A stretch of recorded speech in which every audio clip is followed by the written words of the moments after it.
আসসালামু আলাইকুম। আবার একটি ভিডিও নিয়ে চলে এসেছি আর আজকে রান্না করব খাসির মাংস। এই খাসির মাংসগুলো আমার মা বাড়ি থেকে পাঠিয়েছে। আপনারা তো আমার ভিডিওতে দেখছেন। তো রান্না করার জন্য আমি মাংসগুলো ধুয়ে নিয়েছি আর ঝুড়িতে রেখে দিয়েছি। এখন আমি মশলাগুলো বেটে নিয়েছি। আদা রসুন একসাথে বেটে নিয়েছি, জিরি দারচিনি এগুলো একসাথে বেটে নিয়েছি, পেঁয়াজ বেটে নিয়েছি আর শুকনা মরিচ বেটে নিয়েছি। এখন আমি কড়াইয়ে তেল দিয়ে দিচ্ছি আর তেল আমি একটু বেশি করে দিব, কারণ খাসির মাংসেতে একটি গন্ধ হয়। পেঁয়াজ বাটা দিয়ে দিলাম, রসুন আদা বাটা দিয়ে দিলাম। আমি পেঁয়াজ আর রসুন বাটাগুলো একটু ভালো করে নেড়ে চেড়ে নিচ্ছি, না হলে চারিদিকে পুড়ে যাচ্ছিল।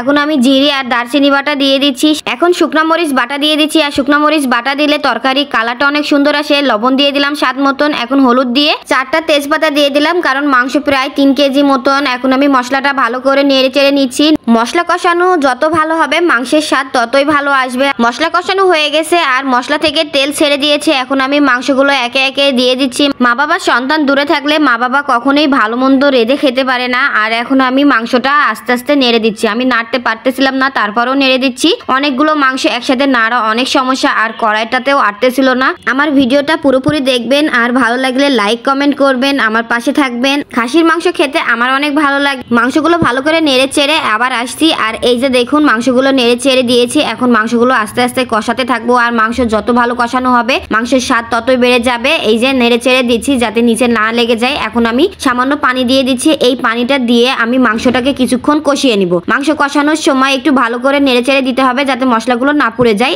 এই পানিটা কমে আসলেই মাংস কষানো শেষ। এই যে আমার মাংস কষানো হয়ে এসেছে, কারণ ওই পানিটা শুকিয়ে গেছে।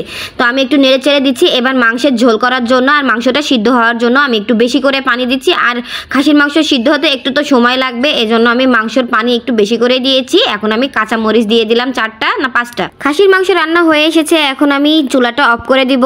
আর অনেকটাই ঝোলটা কমে এসেছে। এই যে দেখুন ফাইনাল লুক। খাসির মাংসের কালারটা অনেক সুন্দর এসেছে। এখন আমরা খাওয়া শুরু করব। খাওয়ার জন্য সামান্য ভাত নিয়ে নিয়েছি আর 2 পিস মাংস নিয়ে নিচ্ছি, আর সাথে 2 পিস শসা নিয়েছি। আজকের মতন এখানেই বিদায় নিচ্ছি। আবার দেখা হবে অন্য কোনো ভিডিওতে। আল্লাহ হাফেজ।